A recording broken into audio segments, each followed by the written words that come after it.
Graça e paz, irmãos.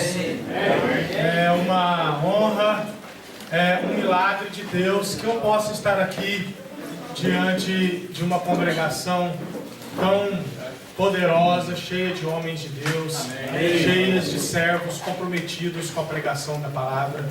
Aqueles que me conhecem, aqueles que sabem dos acontecimentos na minha vida, sabem que se não fosse pela misericórdia de Deus e pela ação dele, eu nunca poderia estar aqui diante de vocês. Então, eu gostaria nesse momento de fazer uma oração, agradecendo a Deus pela permissão dele, para que eu pudesse estar diante de vocês e estar aqui compartilhando a palavra. Vamos orar, irmãos. Maravilhoso Deus, soberano Senhor, em nome de Jesus o Cristo, essa igreja aqui reunida, Pai, te agradece pela permissão do Senhor, pela salvação que o Senhor proporcionou a nós por meio do Teu Filho crucificado e pela ousadia que podemos ter pelo sangue de Jesus de adentrar aos santos dos santos. Amém. Com essa oração, Pai. Nós cremos que o Senhor está presente aqui dentro de nós, ó Pai, e no meio de nós. E rogamos ao Senhor que nos ajude a não só entendermos intelectualmente, mas emocionalmente e colocarmos em prática a palavra que ouvimos e que vamos ouvir durante esse encontro. Amém. Em nome de Jesus o Cristo. Amém. Amém. Eu fui batizado em 93 e eu sempre fui muito curioso. As pessoas que relacionavam comigo mais de perto até não gostavam muito de conversar comigo, porque eu tinha uma compulsão por saber histórias com detalhes. Então, quando eu me converti, eu me converti aos 16 anos, eu comecei a investigar a história da Igreja de Cristo em Campo Grande, no Mato Grosso do Sul. Então eu fui batizado lá, eu sou de lá, né? O irmão falou para mim me apresentar. Eu sou apenas um humilde pecador resgatado por Jesus, que pela misericórdia de Deus fui premiado com uma mega sena acumulada de 1 milhão de anos, que é minha esposa. Fui premiado. Se não fosse por esse prêmio que Deus me deu, também eu não estaria aqui, irmãos. Então, fui abençoado com 2 filhas.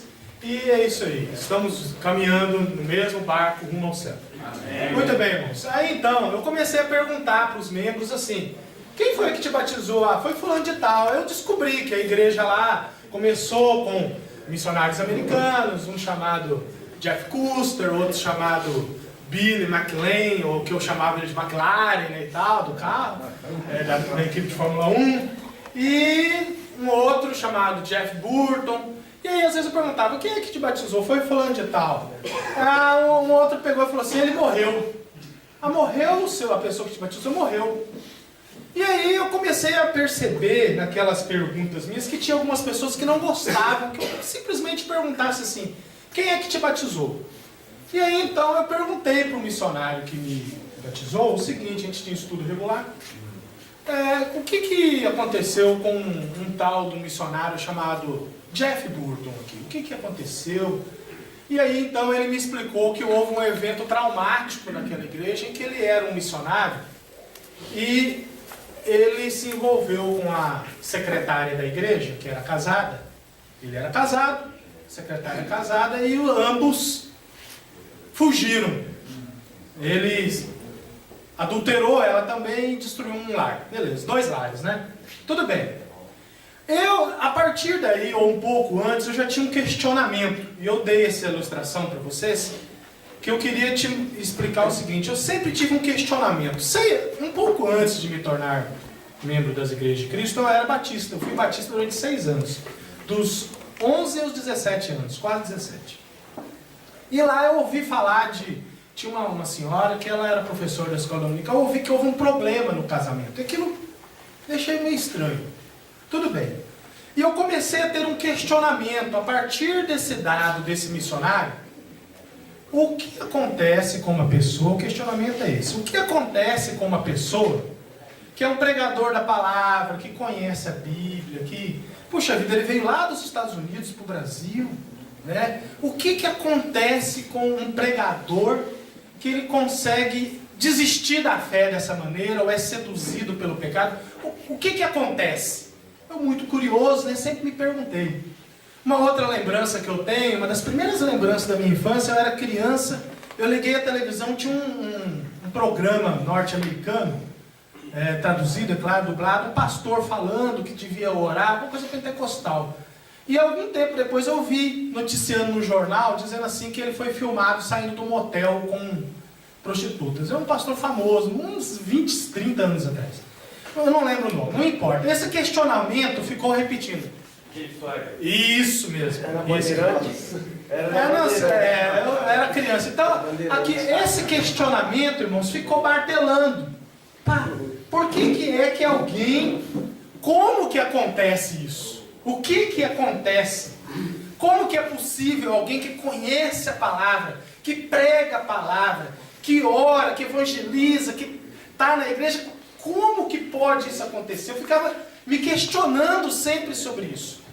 E ao passar dos anos e com a minha experiência de vida e tudo mais, eu fui percebendo que existe um processo, né? Eu chamo isso de o processo do pecado. É claro que o nosso Senhor Jesus, ele fala em... Eu estou desconfiado que isso aqui vai escorregar, vai cair. Pouco tempo atrás eu derrubei o microfone lá na igreja do centro. Fiquei muito feliz que ele não amassou, né? Eu acho. Não tenho certeza. Então, nós sabemos que o nosso Senhor Jesus, ele nos diz no Evangelho de Mateus, a palavra do semeador, não é mesmo? Nós sabemos lá que... Vai ficar aqui, pronto. Nós sabemos lá que uma pessoa ouve a palavra e ela, por não ter raiz em si mesma, vem as tribulações e ela perde a fé, não é mesmo? Então, a semente, quando a palavra de Deus não enraiza e aprofunda, a pessoa logo sai. Nós vemos lá também que quando a pessoa fica muito preocupada com os cuidados desse mundo, né, preocupado com a empresa, o dinheiro, etc., ele também sai. Mas o meu questionamento ali, aquela passagem, ela ainda não me respondeu a minha pergunta. Não me respondeu porque é o seguinte, por exemplo, ao longo da vida eu vi outras pessoas, né, outros brasileiros. Eu tinha um obreiro no centro que abandonou a família, casou com outra mulher e tal, aconteceu um monte de coisa. Você já viu esses casos, né, o tempo todo, ao longo dos anos. Então, só que esse texto de Mateus, ele não me responde o seguinte: a pessoa não aprofundou a raiz. Espera aí, mas ele estudou tanto a Bíblia, ele fez o seminário teológico, ele sabia grego e tal, então não pode ser. Os cuidados desse mundo e tal, mas ele era obreiro da igreja, está preocupado com dinheiro, não, então ainda me faltava mais alguma coisa. Eu comecei a investigar, a pensar e a refletir sobre isso. E essa questão, então, que a mensagem que me foi passada é o endurecimento do coração, o coração endurecido. O que acontece, como que isso acontece, né? Então, primeiramente, nós devemos entender que às vezes a gente fala a palavra coração, nos atrapalha um pouco. O coração é a mente, né? O coração é o termo que a Bíblia utiliza, e nós devemos usar palavras bíblicas, mas nós sabemos que é a mente, a sua mentalidade, a sua forma de enxergar a vida. O professor Giovanni Vantuil, presbítero, ele citou com propriedade o texto em Provérbios, que fala: de todas as coisas que você deve guardar, guarda o teu lindo coração, porque dele procedem as fontes da vida. Ou seja, o que é isso? Procede as fontes da vida, procede os seus planos. Não é mesmo? Quando eu tinha 12 anos, eu fiz um plano: eu quero casar. Né? Então aí o milagre aconteceu, né? Consegui casar, né? E o outro milagre foi acontecer que eu estou casado até hoje. Então, mas, ou seja, as fontes da vida, ou seja, os planos. Quando eu tinha 14 anos, eu fiz outro plano: eu quero ser missionário um dia, né? E assim vai indo embora, né? E eu fiz outros planos também, como de comer no baby beef, mas ainda não cumpri esse, porque faltou dinheiro. Quem quiser contribuir, pode contribuir. Beleza, que é só R$100, eu acho. Para eu ir lá sozinho, eu quero ir com a minha esposa. Então, vamos lá. Ou seja, nós precisamos compreender, dentro da palavra de Deus, o que acontece. Então, tudo começa com um plano. Mas eu gostaria, por gentileza, de convidar a igreja aqui presente a abrir comigo Rapaz, mas eu abro aqui, aparece um negócio pra cá, aparece pra lá, mas não abre o negócio aqui. Vamos lá. Qual que acha? Convida a igreja, por favor, a abrir em Tiago, capítulo 1, versículos 14 a 15. Eu abro aqui, aparece teologia de gênero. Peraí, você foi isso no ano passado. Abro no outro lado, aparece um negócio aqui, na igreja de Eldorado. O que é isso? Como é que sumiu a pregação que eu preparei pra cá? Ou não preparei pregação? Não sei também, vamos lá. Hebreus, Tiago. Isso. Hebreus, Tiago. Por que eu falei Hebreus, né? Porque eu abri Hebreus. Vamos lá. Hã? Não vai cair não? Você tem certeza? Geralmente, o que nunca acontece com os outros, acontece comigo. Então, uma vez falaram assim, pode fazer a cirurgia de vasectomia que não vai doer nada e tal. Eu sofri monstruosamente. Então, mas todos os homens que tiverem filhos aí, façam que não dói não, tá? Ele ali, o outro lá falou, ele não falou, não falou. Vamos lá, Tiago 1. O Giovanni não é a favor não, viu? O Giovanni não é a favor não, tenho 5 filhos, Vamos lá. A palavra de Deus nos diz em Tiago 1, 14 e 15 o seguinte: ao contrário, cada um é tentado pela sua própria cobiça, quando esta o atrai e seduz. Então a cobiça, depois de haver concebido, dá à luz o pecado, uma vez consumado, gera morte. Eu gostaria de humildemente enfatizar aqui com os amados irmãos duas coisas. A primeira é que você tem que tomar muitíssimo cuidado com o que você cobiça. Muitíssimo cuidado mesmo. Então, primeiramente, a origem, o processo do endurecimento do coração, que você pode também entender como um processo de obscurecimento mental. A mente da pessoa fica obscurecida ou confusa. Ou então ele fica atordoado mentalmente a ponto de cometer loucuras, como nós falamos aqui, de destruir famílias, abandonar a esposa, etc. e tal. Adultério e tudo. Então, tudo começa com uma cobiça. Você precisa entender isso aí. E você precisa tomar muitíssimo cuidado com isso. Porque talvez você pense assim, não, mas eu não vou fazer nada disso. Aí eu vou contar um segredo para vocês, mas o irmão está filmando ali, mas tudo bem, eu vou pegar isso. Certa vez eu estava numa congregação por aí, né? E aí uma irmã muito bonita, casada, chegou até mim e falou assim, eu estou com um problema no casamento e tal. E eu percebi naquela hora que eu cobicei aquela irmã. Olha, não conta pra ninguém não, que é segredo, não é, moça? Aí então, puxa vida, o irmão da igreja cobiçou a irmã. Nossa, que coisa horrível. Mas eu vi assim mesmo. Muito bem, aí então eu percebi isso. Eu dei o conselho pra ela ali e zarpei fora, e todos os próximos cultos que eu vi, eu saía fora dela, não aproximava, passava longe e tal. Porque eu percebi isso. E eu não podia brincar com uma coisa dessa. Vem uma mulher, fala para mim, está falando do problema no casamento. Tá? Então, você tem que entender na origem, no começo do negócio. Você começou a cobiçar, você já sai fora. Fugir. Então, se aquele missionário da história que eu te falei, ele foi para a escola da Bíblia em Campo Grande, ele percebeu que a secretária da igreja foi um lance de gênio dos irmãos. A secretária da igreja, ela tinha sido Miss Campo Grande. Aí escolheram a Miss Campo Grande para ser secretária da escola da Bíblia. Foi um lance magro isso. Tá? Não, eu não estou mentindo para vocês, é verdade. É verdade. Aí o missionário tinha problemas no casamento. A esposa dele não estava, o negócio estava bom. E aí então ele trabalhava horas por semana na escola da Bíblia com a Miss Campo Grande. E o marido dela trabalhava viajando. Então era lindo esse negócio. Se ele percebesse isso no começo, talvez ele percebeu, é claro. Mas se ele pensasse assim no começo, esse trem vai dar uma zebra. Mas eu tenho que trabalhar na escola da Bíblia, eu tenho que mandar relatório para os Estados Unidos, eu largo mão disso, eu volto para os Estados Unidos, eu arrumo outro emprego. No final ele teve que virar professor de inglês em Campo Grande. Você está vendo? Então você tem que olhar o negócio logo no começo. Logo na raiz ali, opa. Então essa questão da cobiça, você tem que entender o que é que você cobiça. E existe uma outra coisa aqui que nós podemos observar no texto em Tiago, que é o seguinte, a questão do processo que ele fala de gravidez.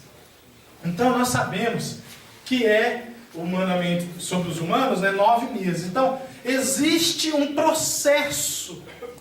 Porque é claro que não foi na primeira vez que você vê aquilo ali e você já abraça e agarra. Você não é louco, ninguém vai acontecer isso. Mas há um processo que gradativamente vai se formando no seu coração. E esse processo sendo formado no seu coração te leva ao ponto de você negar a fé completamente e abandonar. Quando eu estava muito mal na minha fé, eu contei para vocês um pouco isso o ano passado, eu comecei a me afastar da igreja, eu não queria ir no culto e tudo, e eu comecei a pensar um monte de coisas e estava me afastando cada vez mais da Bíblia. Eu lembro claramente isso. Então, você não consegue repentinamente negar a palavra de Deus. Você não consegue. Se eu trouxer aqui, me desculpe se tem algum visitante da igreja católica, mas é um exemplo com todo respeito. Você não consegue pegar e se ajoelhar agora, se eu trouxesse aqui uma imagem de Maria, você não consegue se ajoelhar diante disso. Mas tem irmão que era pregador, professor de seminário, que virou católico. Sim. Tem. E hoje ele se ajoelha. Mas o que aconteceu? Houve um processo, e você precisa entender isso aí. O endurecimento do coração, o escurecimento, vamos usar essa palavra mais fácil, da mente, esse atordoamento, essa nebulosidade, esse ficar bêbado mental, ele não acontece repentinamente, é devagar. E você tem que pegar, opa, tem um negócio esquisito aqui, eu preciso tomar cuidado. Alguém me perguntou assim, como é que você aguenta ficar sem tomar sorvete quando a escola dá e tal, que eu sou diabético, né? Eu falei, é fácil, irmão, eu vou lá para longe. Irmão não, professor lá, né? Tá o sorvete ali, eu pego e vou pro outro lado. Pronto, é fácil. Eu não sou o homem elástico para esticar a mão lá. Acabou o problema. Ou seja, você percebeu no seu trabalho, você viu uma mulher bonita, ela te deu uma olhada, você já percebeu, você já pensa assim, Satanás, arreda. Amém. Eu amo a minha esposa, repete, eu amo a minha família. Eu quero morrer dentro da fé. Eu quero seguir o exemplo daqueles que foram na fé. Então cuidado. Você passa muito tempo no trabalho, nós passamos muitas horas lá, não é mesmo? Cuidado. A mulher chega e começa a conversar com você, você sentiu? Cuidado, ó, já corta. Ah, mas você é educação. Tranquilo, não tem problema nenhum. A minha alma vale muito. Amém. Tá? Então, cuidado. A palavra de Deus, ela mostra isso para nós. Eu comecei com essa passagem, né? Cuidado com o tempo, com o desenvolvimento do processo. Uma segunda passagem que eu gostaria de olhar com os irmãos, não é outra passagem, não é essa mesma passagem. Desculpa, viu? Vamos lá. A palavra diz aqui, ó, quando esta o atrai e seduz. Muito bem. Primeiro você é atraído por aquilo que você cobiça. E em seguida vem a sedução. Então, pensa no jogo de sedução. Não é mesmo? Pensa como que uma mulher faz para seduzir um homem. Ela não se maqueia, ela não se prepara, ela não chega com palavras doces, suaves e tal para você. Ela não vê. Então, o pecado, ele tem todo esse processo. Ele é uma armadilha bem organizada, bem preparada para te pegar. Então você tem que tomar isso. Atraiu e seduziu. E aí nós lembramos uma outra passagem muito importante que eu gostaria de compartilhar com os irmãos, que vamos ver se é essa que eu estou pensando. Eu estou pensando em Apocalipse, vamos ver o que está escrito no esboço, tá? Ah, ainda bem, eu acho que eu estudei. Vamos lá. Convido, por favor, a Irmandade a abrir, desculpe, Apocalipse 12. Apocalipse 12.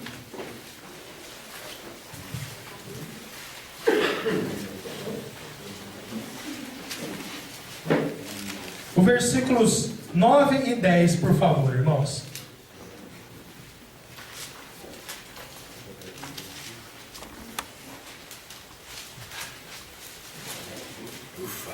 Apocalipse 12, versículos 9 e 10.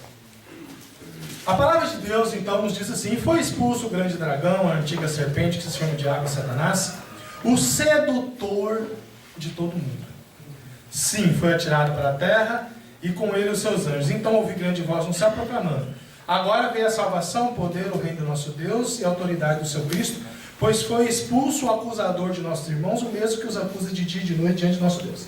Aqui nós percebemos que o inimigo de nossas almas, ele tem basicamente, aqui só olhando nessa passagem, é claro que você pode olhar outras, basicamente a Bíblia nos diz aqui, a própria palavra nos fala sobre Satanás, que ele é o sedutor do mundo. Então a sedução é uma arma poderosíssima de Satanás, ele seduz. Como que ele seduz? Depende da sua cobiça. Por exemplo, se eu coloco aqui na sua frente agora uma enxada, quem que vai ficar assim, nossa, eu quero pegar essa enxada e capinar?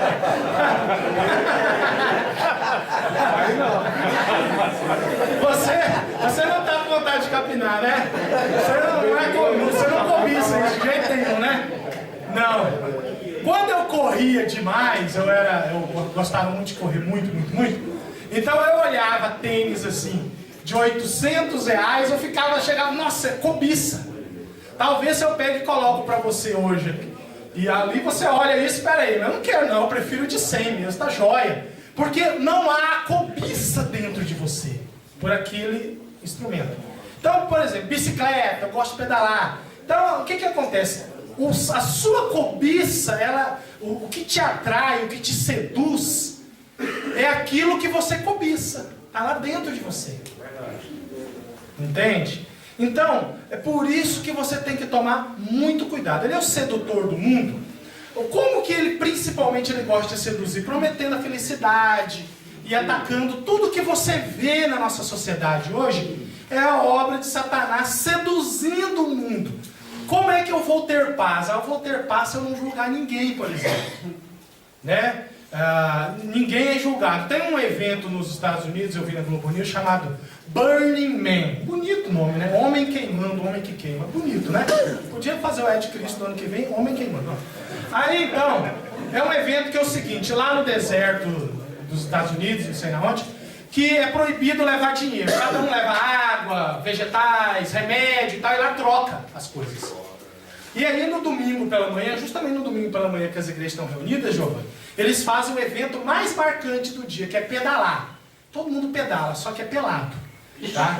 Aí então, o repórter foi e entrevistou um rapaz com aquela bandeira do movimento gay e perguntou: o que você acha disso aqui? Ele falou assim: eu gosto demais porque no Burning Man ninguém julga ninguém. Essa é uma característica marcante do processo de sedução que Satanás, ninguém julga ninguém. Então eu posso ser ateu, você é muçulmano, o outro é budista, o outro é gay, o outro fala que é lésbica, mas gosta de homem, usa roupa de mulher, de homem, aquela confusão. Ninguém julga ninguém. Então o mundo é seduzido e nós estamos dentro do mundo físico, mas somos cristãos, só que nós ouvimos. E essas coisas vão nos atacando. Então o processo de endurecimento do coração, você tem que tomar muito cuidado. O que te seduz? O que te seduz? A sua vontade de ir para o céu é maior do que essas coisas aqui na terra que te seduzem? Você tem muita vontade de ser encontrado fiel se Jesus voltar e você estiver vivo? Você tem muita vontade de morrer fiel à sua esposa com 90 anos de idade, falar: eu fui fiel? Amém. Você tem vontade, muita vontade mesmo, de conhecer mais a palavra de Deus, de se envolver mais com a palavra de Deus? Você tem fome da palavra? Então, agora, tem também na palavra de Deus, nós lemos aqui, a questão da acusação. Esse é um outro modo de endurecimento do coração. Eu gosto de contar histórias, acho que vocês já perceberam, né? Muito bem, eu vou contar só mais uma dúzia. É o seguinte, eu estava em outra congregação onde começou a haver uma questão sobre um evangelista, chamar ele para ser evangelista, não chamar e tal. Eu estava na reunião. Eu odeio todas as reuniões administrativas e tal, mas eu estava lá. Aí então, um dos membros falou assim, não, aquele evangelista eu não vou querer não, sério, não quero.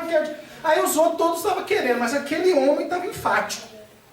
Aí alguém pegou e apertou, mas por que você não quer, Aí ele pegou e falou. Eu vou te explicar por que eu estou te contando essa história. Ele falou assim, eu não quero aquele evangelista porque um dia ele veio de longe do bairro dele, estava andando por aí, ele chegou com o pé sujo e colocou o pé no meu sofá. Puxa vida, esse evangelista é um herege mesmo. Tomar cuidado, que ele colocou o pé sujo no sofá. Olha só, eu queria contar essa história porque o que isso tem a ver, né, Ivan, com endurecimento de coração? Isso tem tudo a ver, irmãos, porque nós podemos ter a nossa mente obscurecida, não gostar da igreja, se afastar da igreja, perder a fé por causa de amargura. O que diz a palavra de Deus no texto Hebreus 12, 13? O que diz a palavra de Deus lá? Hebreus 12, 13.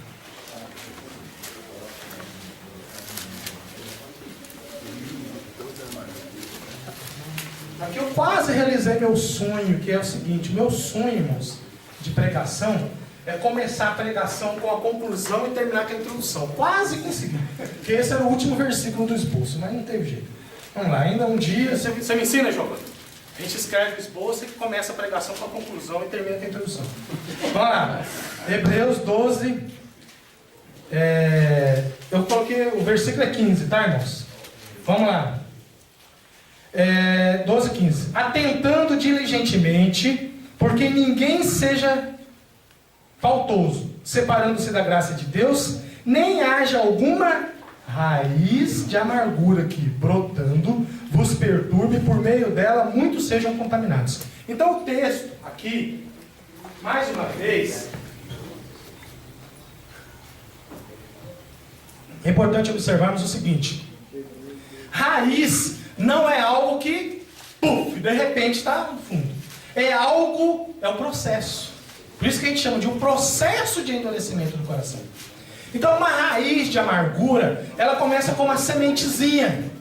Uma bobagem qualquer que um irmão fala, uma bobeira qualquer. Então você tome cuidado, porque isso pode te afastar do Deus vivo. Tome muito cuidado. Você precisa entender que Jesus disse assim, orai pelos vossos inimigos, amai o próximo, né? Perdoai. Então assim, nós precisamos tomar cuidado, porque uma das características do coração endurecido é não gostar de estar na igreja mais, no culto. E eu percebi isso na minha vida, que eu não queria mais estar. Eu não queria que ninguém conversasse comigo. Então, naquela época. Então, eu pergunto para você, existe algum irmão que falou alguma coisa que te magoou? Tem alguma raiz de amargura no seu coração? Você está amargurado com alguém? Ore a Deus sobre isso. Converse com aquele irmão. Fale com ele, olha irmão, uma vez você comentou comigo isso, aquilo, outro. Porque isso pode custar a sua salvação. Porque vai crescendo. Então o processo, porque muitas vezes nós pensamos assim, como que ocorre dessa pessoa então se afastar do Deus vivo? Como que ocorre da pessoa ela simplesmente ir para o mundo? Pode ser também, além da sedução, o acusador, e pode ser essa raiz de amargura. Quando eu falei, o texto bíblico fala que Satanás, além de ser o sedutor do mundo, ele é o acusador dos irmãos, não é mesmo? É outra coisa que faz parte desse processo. Você peca e você pensa assim, não tem jeito para mim não, igreja não é para mim não. E você se acusa, e Satanás já gosta de acusar, então a acusação vai tomando forma na sua vida, vai piorando a ponto de você sair da igreja, a ponto de você desistir da fé. É um outro problema também. Então nós temos pensado aqui da cobiça, nós temos pensado da raiz de amargura, nós temos pensado sobre a acusação. Então tome muito cuidado com isso. Tome muito cuidado.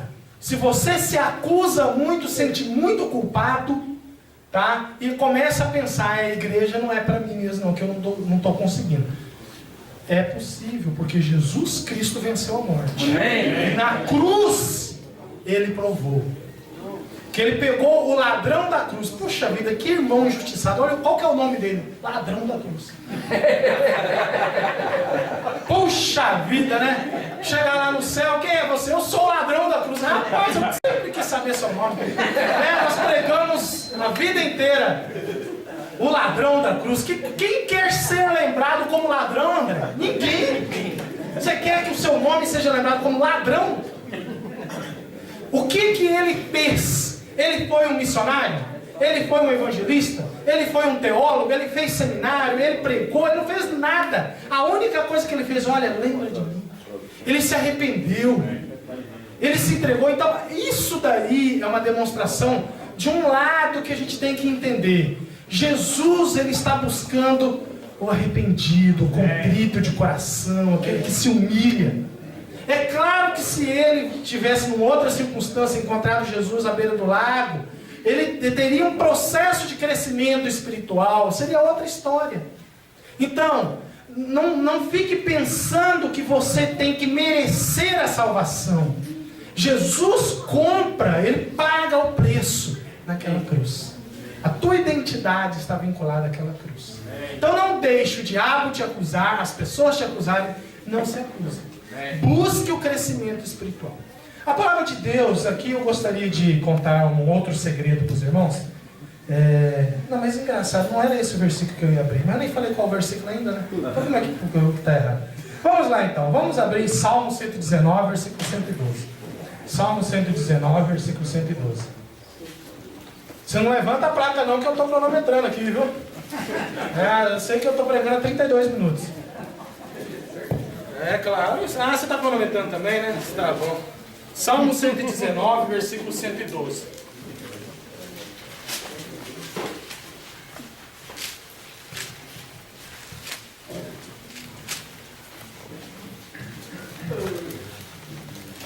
Salmo 119, versículo 112. Isso. Muito bem, a palavra de Deus nos diz aqui assim, ó. Tem alguém com a NVI aí? Eu quem? Você lê, por favor. NVI. Dispus o meu coração para cumprir os teus decretos até o fim.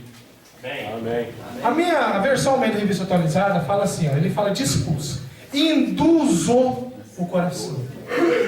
Tem uma versão que fala, eu inclino o meu coração. Então, o que eu estou querendo te contar aqui? Eu quero te contar o seguinte, que você tem que tomar uma decisão de induzir o seu íntimo a fazer a vontade de Deus. Amém. É assim que você evita que o processo de endurecimento, de obscurecimento, de confusão, de domínio do pecado tome conta da sua vida. Você precisa sempre induzir, inclinar o coração para a coisa certa. Porque o nosso coração já é inclinado porque não presta o tempo todo. Não é verdade? Então você precisa trabalhar isso daí. Aí eu vou contar um outro segredo para vocês. Vocês não contam para ninguém. Como eu fui criado numa família disfuncional, cheia de problema, confusão, brigaiada, pancadaria para tudo quanto é lado e tal, eu percebi que na igreja que eu tinha o amor que eu não alcançava na família, né? Eu me sentia amado dentro da igreja. Mas só que também eu resolveu parte do problema. Eu me sentia amado dentro da igreja. Só que tinha um outro problema. Eu queria dar porrada e pontapé na cara de todo mundo, né? Eu queria brigar na rua, bater nas pessoas, quebrar, igual no filme, quebrar uma garrafa e bater na cara dos outros. Eu tinha muita vontade de briga, confusão. Mas aí eu percebi que o estudo da Bíblia me acalmava. Eu percebi que a Bíblia é tão gostosa de estudar que aquilo me tirava aquela vontade e me trazia uma alegria, uma coisa tão gostosa. Eu falei, rapaz, eu tenho que fazer isso mais. O pai do Alan Dutton Sênior, o pai, o finado, ele esteve lá em Campo Grande, foi um dos primeiros pregadores que eu vi. Eu amava, eu ouvia, eu anotava tudo, cheguei a digitar uma apostila dele completa e tudo. maravilhoso. Eu falei, nossa, eu gosto tanto disso, eu preciso de mais disso, como é que eu vou fazer? Lá em Belo Horizonte tem um seminário, eu vim para estudar a Bíblia para isso, irmãos. Eu vim para que eu quero mais e mais e mais, para eu não virar um louco que saía pela rua, chutando todo mundo, brigando, arrumando confusão. Então, com o passar dos anos, quanto mais eu me envolvi, eu vim para fazer a obra aqui, em Uberlândia, né? E depois eu voltei para Belo Horizonte, mas sempre nisso, eu preciso estudar, para eu não largar minha esposa, para não destruir a minha vida. Então, se você tomar firme decisão de induzir o seu coração a fazer a vontade de Deus, vai funcionar. Amém. Você não vai cair. Você não vai ser levado pela sua cobiça. Você vai vencer. Amém. Então, você precisa entender que esse é um processo, é lento. E eu queria te falar também o seguinte, uma outra ilustração muito importante. Certa vez, eu estava andando no ônibus e eu vi um rapaz falando assim, o meu pai estava com diabetes descontrolado, ele olhou um dia e estava 400, mas agora está curado, está beleza. Ele tomou os remédios, no outro dia estava 160 ou 120, então está tudo beleza. Eu fiquei quieto, não contei para ele o seguinte, eu posso acordar com a glicose 80 e comer 2 pães, ela vai para 300. Ou seja, o pecado, meus irmãos, ele é assim, ele está sob controle. Mas um pouquinho que você assistir mais televisão, um pouquinho que você ficar mais na internet, o descontrole está à porta. Está perto. Então, mas é um processo. Então você tem que ficar de olho. O que você cobiça?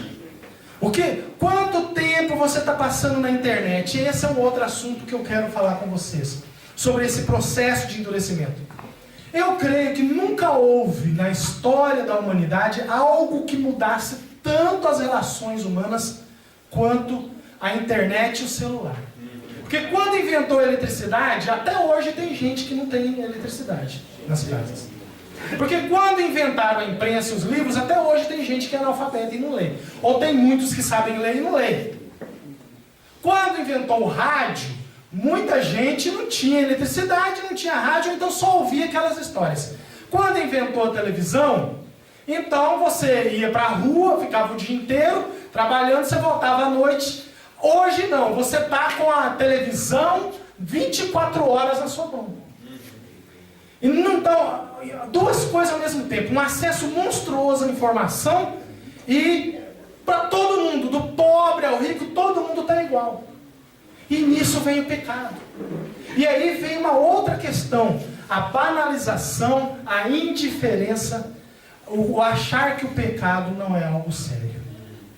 E você precisa entender que o pecado é algo muito, muito, muito mesmo ofensivo aos olhos de Deus. O pecado não é uma bobagem. Isso te ajuda a cuidar do seu coração. Porque, olha só, pensa comigo, por que o pecado não é uma bobagem? Ele é tão sério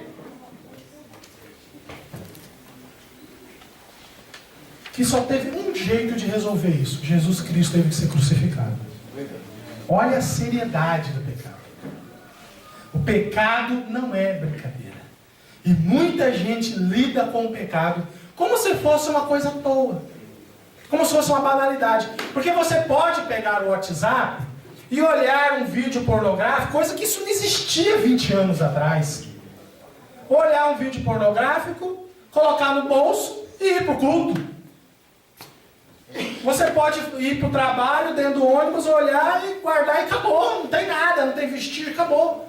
Ou seja, o que aconteceu comigo? Vai acontecer um raio cair do céu? Não aconteceu nada. Esse é o processo de endurecimento. Que você já começa a não achar que não tem problema. E você começa a viver uma vida, são as características que acontecem na vida de uma pessoa que está com o coração endurecido. Tá para cá o papel, desculpa, viu? Agora cadê o óculos? Como você já viu, eu sou muito organizado. E ainda o irmão coloca um púlpito que escorrega, assim não. Eu gostaria de fazer uma observação importante aqui, irmãos. de algumas características, e eu queria falar também que quando eu conto essas histórias, eu conto elas como alerta, que sirva de alerta para nós. E que você precisa entender que você, Satanás está de olho em você e ele quer que você seja o próximo escândalo da igreja. E que você precisa cuidar de você e precisa também cuidar dos membros da sua igreja. Da igreja a qual você faz parte, onde você prega. Porque aqui tem muitos pregadores. Você precisa ajudar os seus irmãos, nós precisamos ajudá-los a entender que o pecado é grave, o pecado é sério. E muitas vezes as características que nós podemos observar é que a pessoa, ela gradativamente vai ficando despreocupada com as coisas de Deus. Cristo, a vontade dele, simplesmente não são importantes mais para a pessoa. Ela vai perdendo essa importância. E aí começa a se tornar aquilo que um pouco o Giovanni falou, ele começa a se tornar um ganhador de um Oscar de ator da hipocrisia na igreja. E começa a viver um cristianismo sem Cristo. O que é o cristianismo sem Cristo? É sem dor, sem sofrimento, sem sacrifício, sem negar a si mesmo, que é a marca dessa geração, é a marca da presente época. Eu faço o que eu quiser, eu posso ser. Eu vi um vídeo assim de uma moça lésbica dizendo assim: eu sou lésbica, feminista, mas eu também posso ser evangélica. Então ela pode, claro, não da igreja de Deus. Ela pode até ser pastora e tal, não da igreja de Deus. Mas isso era impensável 30 anos atrás, 20 anos atrás, de alguém chegar à agressividade, à coragem de proclamar dessa maneira. Olha só o que acontece hoje. Eu posso ser tudo, misturar tudo. Então, isso é o cristianismo sem Cristo. E assim, despreocupado, um ator não se preocupa, convence a si mesmo que é o filho favorito de Deus. E principalmente, irmãos, para começar agora, não estou concluindo não, tá? Começar a conclusão da pregação. Vamos ver aqui o tempo, faltam apenas 18 minutos, 17. Vamos lá. Então, eu gostaria de, por gentileza, abrir com os irmãos, tá? Hebreus capítulo 3, versículos 7 em diante. Hebreus 3. Então, gradativamente, a pessoa, a palavra de Deus pregada no domingo não tem impacto nenhum nela, porque ela não ouve. Vamos abrir lá. Vou arriscar aqui, viu, Sérgio? Cadê o Sérgio? Foi embora, vou arriscar aqui. Parece que não cai mesmo, não, né? Vai dar.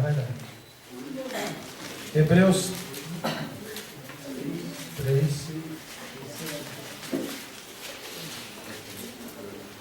Vamos lá.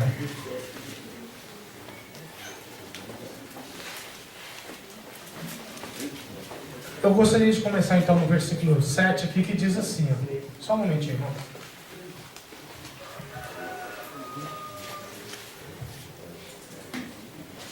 Diz lá a palavra de Deus: assim, pois, como diz o Espírito Santo, hoje, se ouvirdes a sua voz, não endureçais o vosso coração como foi na provação no dia da tentação no deserto, onde os vossos pais me tentaram, pondo-me à prova, e viram as minhas obras por 40 anos.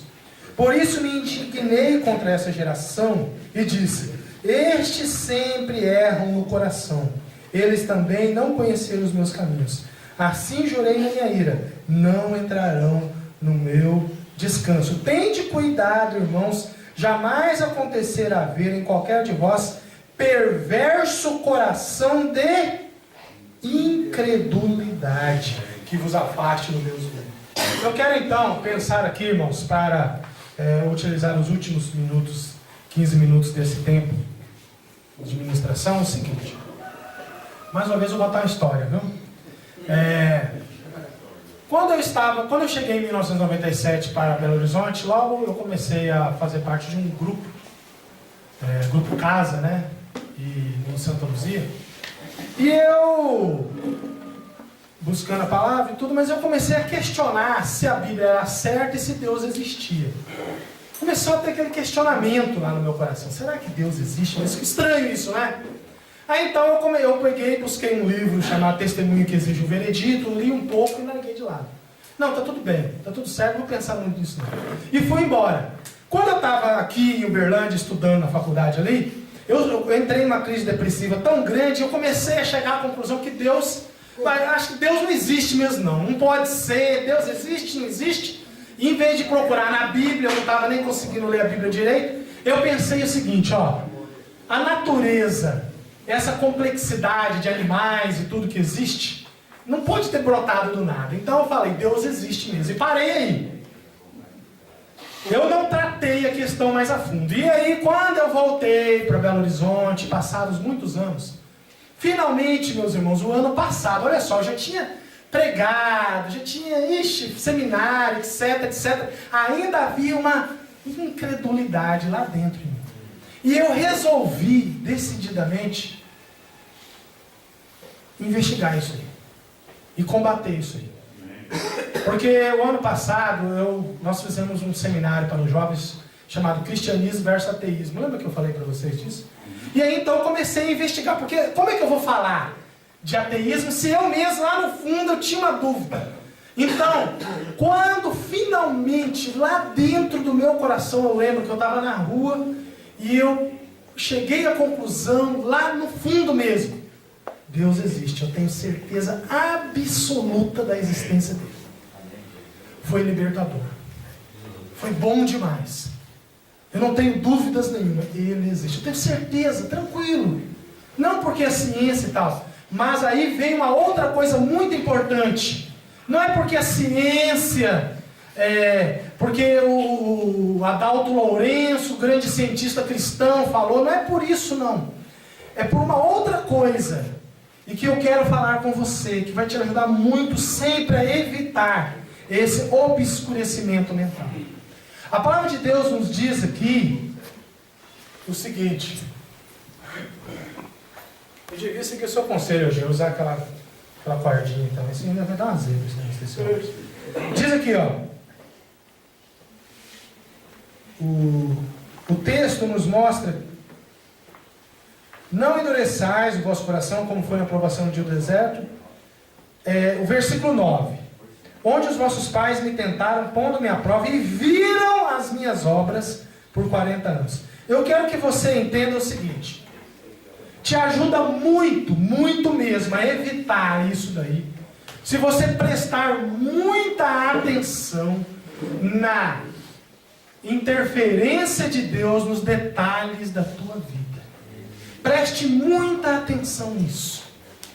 Quando você percebe, quando eu percebo, por exemplo, que eu estava lá em Campo Grande, me apaixonei por uma garota e deu errado aquele namoro, não era da igreja.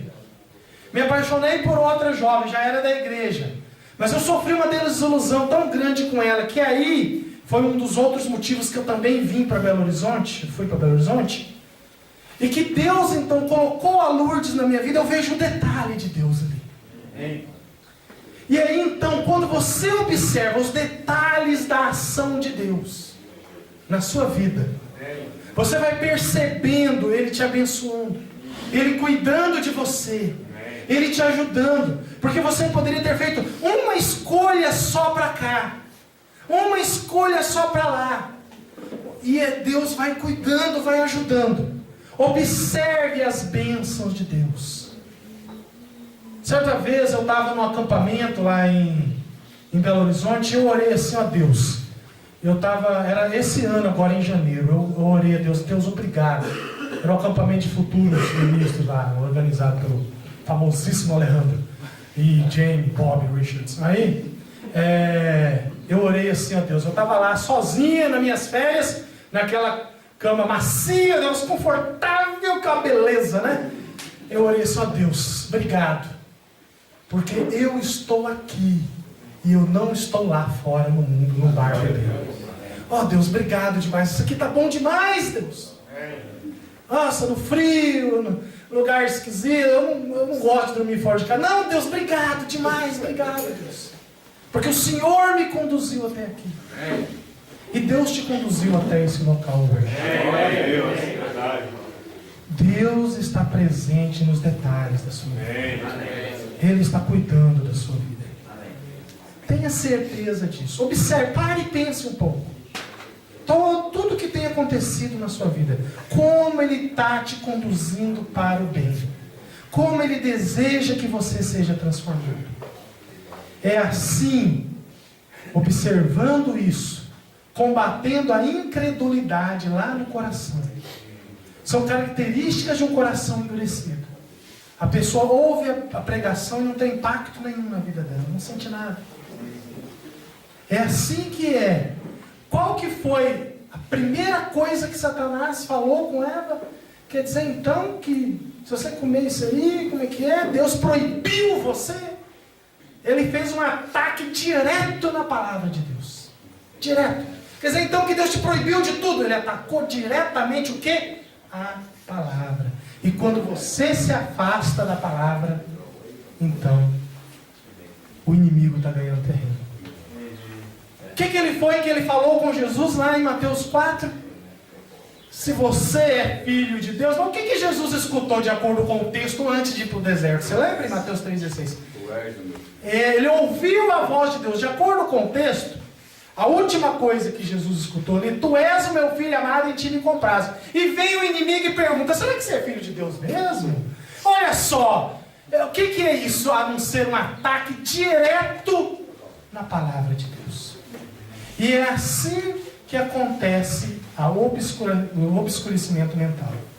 É assim que acontece. Você não se alimenta mais da palavra, você não lê, você não ouve, você não estuda, você não procura ler um livro que fala da palavra, não procura estudar uma doutrina, não procura fazer um seminário, entender as doutrinas da igreja, por que isso, por que aquilo outro.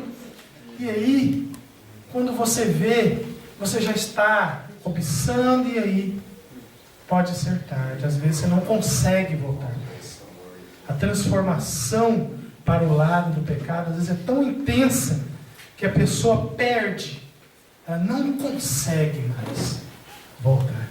Não deixe que isso aconteça na sua vida. Não deixe o sedutor te enrolar como uma serpente, né, que ele é, e vai enrolando. Então, meus amados irmãos, essa é a mensagem que o Senhor nosso Deus tocou no meu coração para trazer para vocês.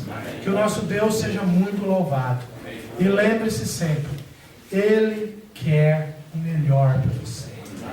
Ele quer que você seja feliz na presença dEle.